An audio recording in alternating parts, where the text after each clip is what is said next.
With Pedro Pascal making some of the worst decisions during the press tour for Fantastic Four, one major development going on now involves how he yet again attacked fans and said some of the most offensive things yet toward Marvel fans that is already creating a division ahead of the release on that. At first glance isn't too bad, but there's plenty of lingering shots, and the longer it lingers, the more you're like, that's a little bit unsettling, that's a little weird.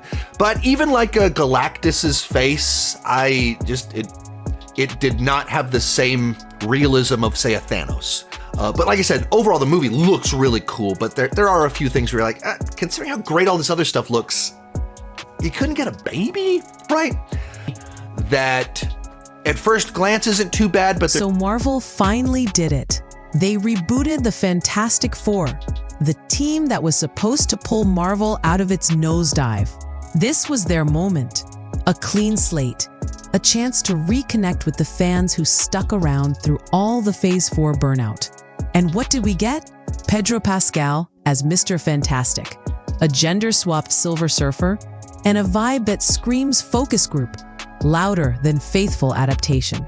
And if that wasn't enough to set the internet on fire, Mel Gibson walked in and poured gasoline on it. In one viral moment, he torched the entire industry, calling out the actors, the studios, and yes, even Pedro Pascal himself. Was it harsh? Maybe. But he said what a lot of fans have been thinking, that Hollywood has stopped making movies for audiences and started making them for each other. That are just really beginning to actually have a lot of Marvel fatigue and Pedro Pascal fatigue. That is very much real.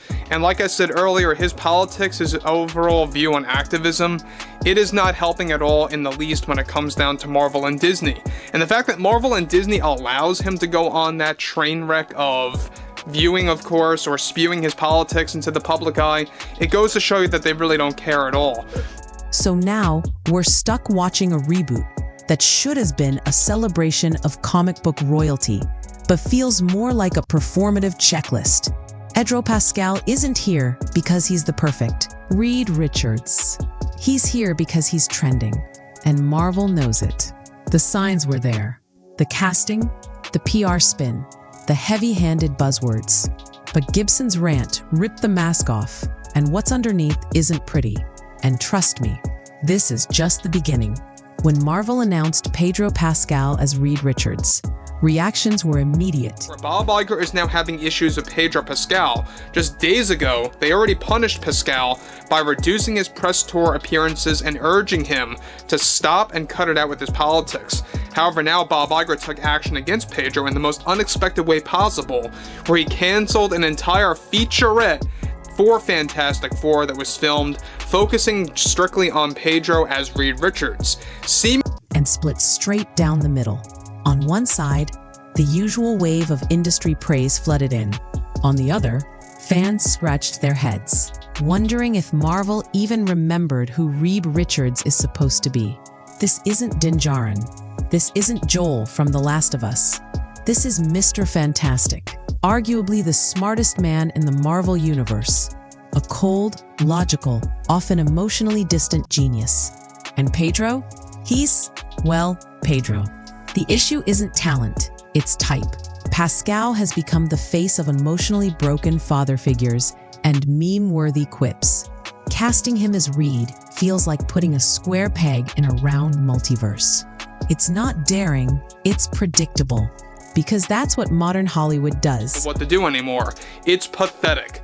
Now guys, let me just stop right there. Now, Pedro Pascal is losing his mind, alright? We all know that, yes, the Fantastic Four, it does need a specific target margin to actually become a success at the box office. That is the... Instead of discovering the right actor, they chase the right headline. And Pascal is the headline. Even Mel Gibson called it out.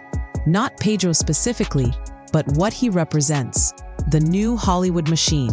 A system that doesn't cast based on character. It casts based on clout. Gibson didn't mince words when he described today's actors as more concerned with hashtags and virtue signals than actual performances. It hit hard because it rang true. Fans wanted a return to form, a fresh face, someone who could bring Reed Richards to life, not just bring followers to the box office. Instead, they got Marvel's most calculated casting choice yet. With the Walt Disney Company dealing with serious consequences as a result of Bob Iger's DEI agenda and ongoing box office failures and ratings disasters, one major development going on now involves more to do with Disney CEO Bob Iger and how he recently decided to fire thousands of employees yet again, much like how he did this back in the end of 2023 into early 2024, as you guys may recall. And the internet noticed. On paper, the rest of the Fantastic Four cast looks solid. Vanessa Kirby as Sue Storm, Joseph Quinn as Johnny Storm, Eben Moss-Backrack as Ben Grimm. All respected actors, all capable. But here's the problem. None of it feels earned. Instead of building chemistry, depth, or intrigue, Marvel served up what looks like a trendy, algorithm-approved lineup. It's less about honoring legacy and more about checking boxes. Vanessa Kirby brings prestige, sure, but does her Sue Storm feel like the heart of the team, or just another powerful woman stereotype wrapped in carefully curated press releases? Joseph Quinn, beloved from Stranger Things, feels like Marvel's latest attempt to buy Gen Z goodwill. And Eben, great actor, but fans still can't decide if his casting as the Thing was visionary or just weird. The vibe isn't revival, it's rebrand.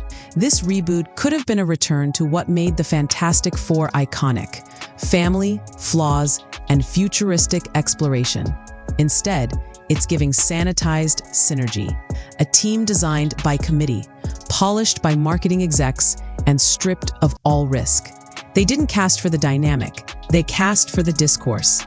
And again, Mel Gibson's words echo in the background. He said Hollywood treats stories like statements now, using beloved characters as vehicles for image management instead of actual storytelling. That's what fans are seeing. Not a bold new direction, but a hollow imitation of something that used to matter. Legacy? No. This feels like lip service. This was the moment that set fan forums ablaze. Marvel officially confirmed that the Silver Surfer would be reimagined as Shala Bal, a female version of the classic cosmic character, played by Julia Garner. Now, to be clear, this isn't the first time Shala Bal has existed in Marvel lore, but handing her the surfboard instead of Norrin Radd in the main cinematic debut, that's where things got messy. To some, it was bold. To others, it was pandering. Because let's be honest, this didn't feel like a deep-cut tribute to the comics. It felt like another attempt to repackage a fan-favorite character for headlines. The Silver Surfer is more than a cool design. He's a tragic figure, stripped of his humanity to save his planet, wandering the galaxy in existential torment. And instead of leaning into that raw, powerful mythology, Marvel opted for cosmic girl boss energy, complete with sparkly VFX and empowerment speeches. Fans weren't mad because she's a woman. They were frustrated because it felt hollow, a move designed to get applause before the character ever opens her mouth. The lore? Tweaked. The tone? Shifted. The stakes? Watered down. And once again, Mel Gibson's viral rant hits the nail on the head. He warned that Hollywood isn't reimagining characters, it's hijacking them, not to deepen stories, but to chase trends. The Silver Surfer was a symbol of sacrifice. Now, she's just another checkbox on a studio whiteboard. If there's one thing Marvel nailed with this reboot, it's the look, the retro-futuristic 60s aesthetic, slick. The costumes, surprisingly faithful. The trailer? A visually polished throwback with a modern gloss. But here's the problem. It all feels like window dressing. Underneath the stylish packaging, fans are starting to suspect there's not much story holding it together. The visuals scream cinematic event, but the substance whispers corporate checklist. The heart, the emotion, the weirdness that made the Fantastic Four stand out in the comics, nowhere to be found.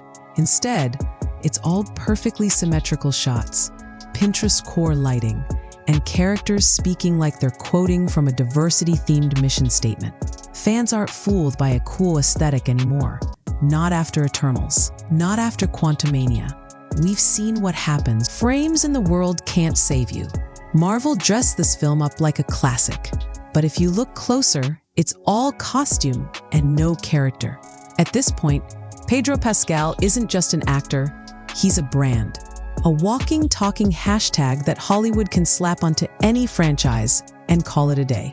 From The Mandalorian to The Last of Us to Wonder Woman and now Fantastic Four, Pedro's everywhere. And that's the problem. He's no longer cast to transform into a character. He's cast to trend. Reed Richards is supposed to be emotionally distant, calculating, often cold to the point of being unlikable. Pedro Pascal, on the other hand, is warm, memeable, internet approved. He's great at playing complex father figures with hidden depth.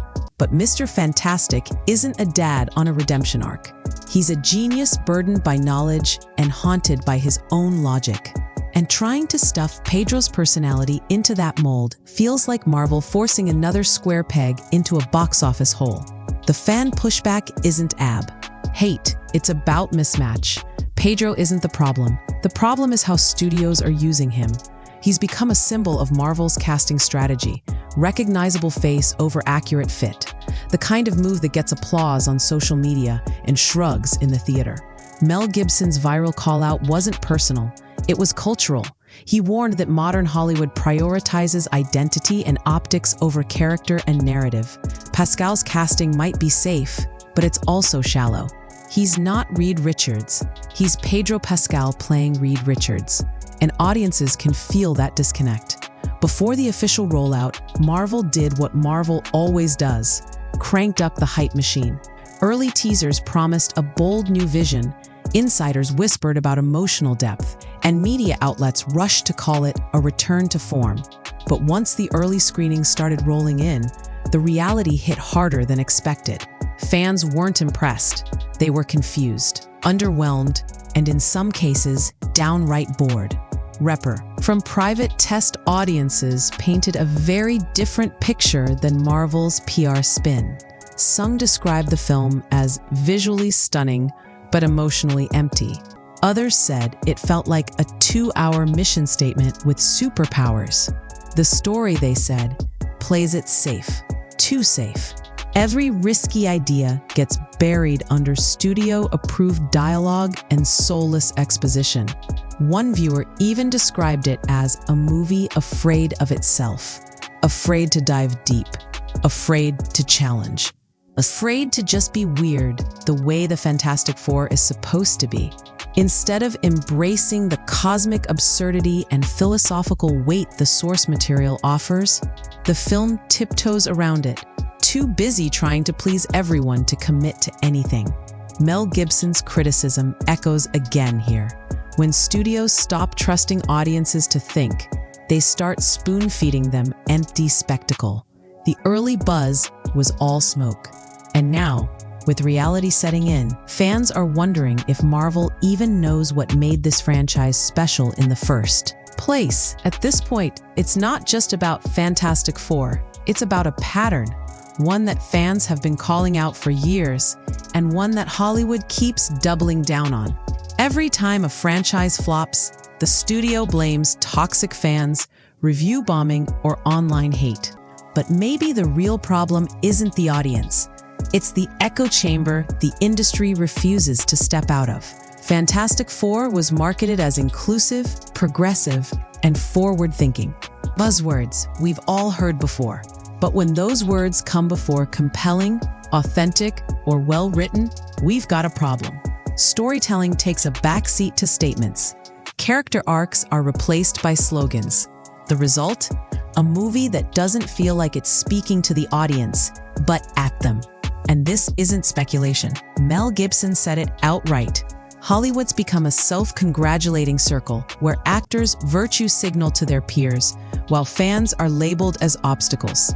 Fantastic Four isn't the first victim of this mindset, but it might be the most obvious. Instead of earning trust with great storytelling, Marvel leaned into the same empty messaging, expecting applause just for showing up.